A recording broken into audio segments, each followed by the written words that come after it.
I have so many feelings right now, and it's like a whirlwind of emotion. Is it a good one or a bad one? I warned you many months ago to stock up on Kleenex or tissue papers, whatever brand you use, before this season, and here we are.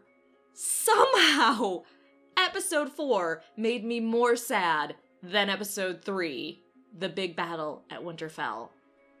How does that even happen? Okay, so we knew things were gonna move quickly now that we only had 3 episodes to close out the entire series, but to quote a movie, that escalated quickly. So I'm going to try to go over this episode as cohesively as possible, but no promises. I'm a wreck. Man, Ghost got fucked up. I mean, if I was an idiot that charged into the darkness with an undead horde waiting, I'd probably get fucked up too. Not that Ghost is the idiot. No, his owner is. And yes, I'm calling John the owner of Ghost. I know that triggers some people, but I'm gonna keep doing it, so either you gotta stop getting triggered, or I don't know. It's gonna be okay. Seriously though, I'm completely cool with Tormund having ghosts. I mean, 99% of the time, Ghost's owner John forgets about him. And the 1% of the time he doesn't, hey, you know what you should do? You should go with this dude that you don't even know. Thank you, Order of the Green Hand, for giving me that quote. And you should do a death charge with him and just get totally fucked. That's the plan. Go with it, Ghost. If I was Ghost, I'd be like, yeah, you know, I'm actually okay going with the psycho crazy redhead because for some reason, he's going to take care of me better than you. How is that possible? John, you're a bad pet owner. Anyways, Tormund and Ghost are gonna have a beautiful life together, I just know it. Also, I'm glad that D&D got to save on budget by getting rid of Ghost. And also someone else, but we'll get to that. I talked about the mass funeral and them burning all the bodies ASAP in my episode 4 preview video.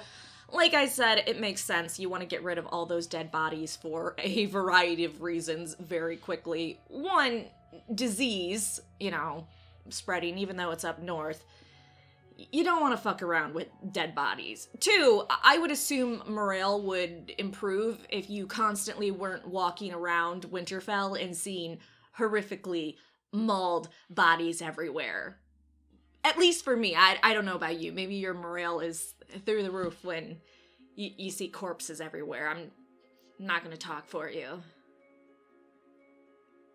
Also, I hope we never meet. Also, of course, space. I mean, those dead bodies took up a lot of space, except for that little area that Melisandre walked through to die. For some reason, it was like the parting of the Red Sea. The bodies just went to the side, and she just went on through. Anyways, me personally, even if I was told the Night King was dead and the White Walkers are gone and the undead, I would be burning bodies for the rest of my life. I don't care. I'd be like, fuck that. I'm making sure no dead bodies come back and try to stabbity death me. Oh, and I thought Jorah's death broke a little piece of my heart, but seeing Dany kiss him on the forehead before lighting him on fire, wow, I really didn't want to start my week being an emotional wreck, but here I am.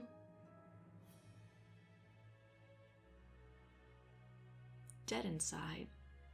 Anyways, I don't need to sob again like a little bitch, so we'll continue on. I feel like we all knew it was coming that Dany was going to tell Gendry, you're now the Lord of Storm's End and in control of the Stormlands. It just made sense. Also, Gendry's actor talked about Gendry getting more power in the final season in like a ton of interviews, so the dude pretty much spelled it out for us over the past like 6 months. Now the next part maybe wasn't so obvious and has people divided. So I talked about how I felt Arya and Gendry were going to be together, they were going to have sex, and then Arya was going to be like, peace out, I don't want to be with you, but Gendry would want to be with her. And I'm not trying to pour salt into your wound if you were shipping Arya and Gendry together to the end, but we knew this wasn't her. We've known since the first season that was never going to be Arya. And yeah, people grow up and change, but Arya kind of changed in the more anti of that category, then shifting more towards the pro. So yeah, that's not her. I mean, honestly, Arya thought she might die come the morning, and she wanted to know what the fuss was about with sex. So she did it. She experienced it.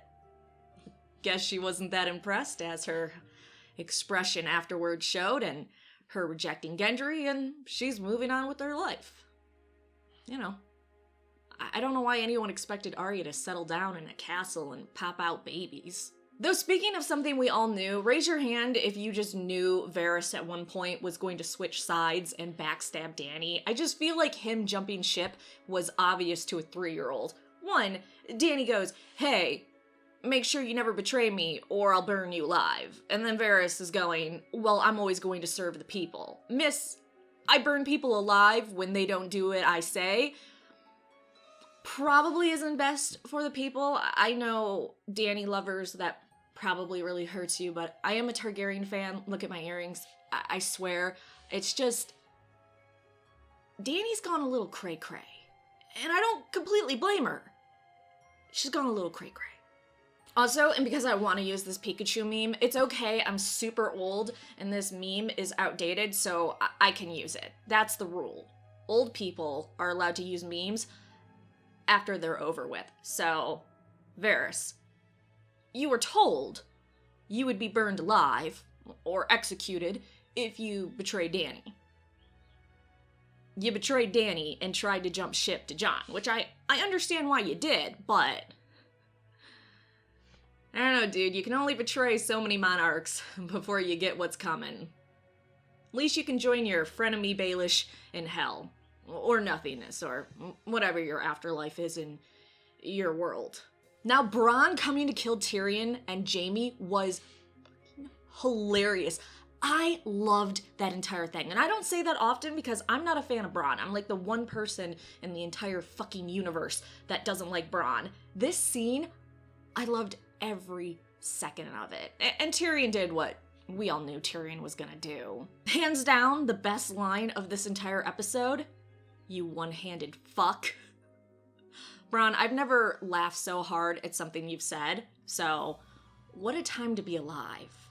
I know a lot of people were pro Jaime and Brienne getting together, but from all in Nikolai's interviews, he was saying about how Jaime and Cersei had a true love story, one of the few in Game of Thrones, and how Jaime was always going to be loyal to Cersei, so we should have seen this coming. Of course he's gonna bang Brienne because they're all emotional and adrenaline from surviving the fight, and then he weasels his way back to her. It's just, I'm sorry, I know people love Jaime in the books and in the show. I hate him in the books, even current Jaime, and I'm okay with Jaime in the show, so I'm really happy that more people can now be on the fuck Jaime train, and not the literally, figuratively. Fuck you, Jaime, you fucking piece of shit. Although, I guess to justify Jaime, maybe the sex was so bad with Brienne, he's like, I'm just gonna go back to fucking my sister. Which, Jaime, usually virgins aren't the best in bed, you know? Maybe pump her a few more times before you dump her. Just some friendly advice. You piece of shit. So let's move on to them attacking Cersei. To me, that completely made sense. Dany was eager to get the Iron Throne, and Cersei had a really good plan. Put all the people in the Red Keep so Dany couldn't all Harrenhal it? That's smart. Cersei learned from history, which, why is Cersei so smart on this show? I swear to God, she's smarter than a million experienced battle commanders. That's what happens when you have a vagina. You're just brilliant. Hasn't worked for me, so I'm gonna have to check down there. So let's go on to that surprise attack, which was actually really surprising. So Euron's actor did say Euron does some cool shit this season, and I kept thinking, besides bang the queen, what are you gonna do? Okay, I will admit, being that accurate and killing a flying dragon who should have seen you with the height they were at is pretty epic, you fucking wizard pirate you. I don't even know how Euron is that amazing. Given this is the dude that just was constantly making dick jokes. But, you know, you go discount Jack Sparrow. You go. Also, I just want to say really quick, because apparently I'm just saying a lot of mean things right now. Danny is as good of a pet owner as John is. Armor and saddles for your dragons, Danny. Your ancestors did it. Maybe you should do it too.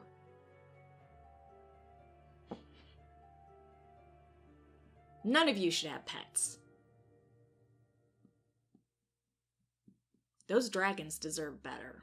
Let's jump to Missandei, which, while I was shocked at her death, and that was just horrific and so emotional, we all saw it coming. You don't talk about retiring and then live. That's like how to get yourself killed 101.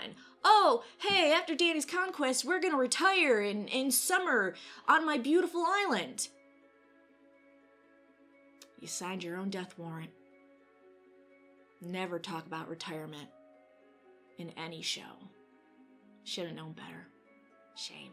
You know, now I want to take a moment and I want to apologize to Danny. See, you don't lose your husband, your child, your 2 dragons who are like your children, go and fight a war for people up north who then just fucking hate you and really don't appreciate you, and the people's asses who you saved are having secret club meetings where they say, yeah, you don't fucking belong here. So I can understand why she's going a little crazy, because she also just lost 2 of her best friends. If I was in her shoes, I'd burn them all. Don't ever give me control of dragons. Oh, and I called Gilly being pregnant, which I am so excited for her and Sam. Well, there we have it. 2 more episodes left. Like, subscribe, and I'm gonna go see a therapist and sob about Jorbear.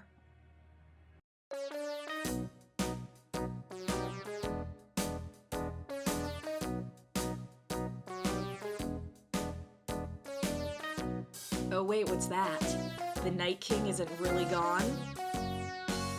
Also, fuck that Club Stark meeting where they were all saying, Danny's not part of our club.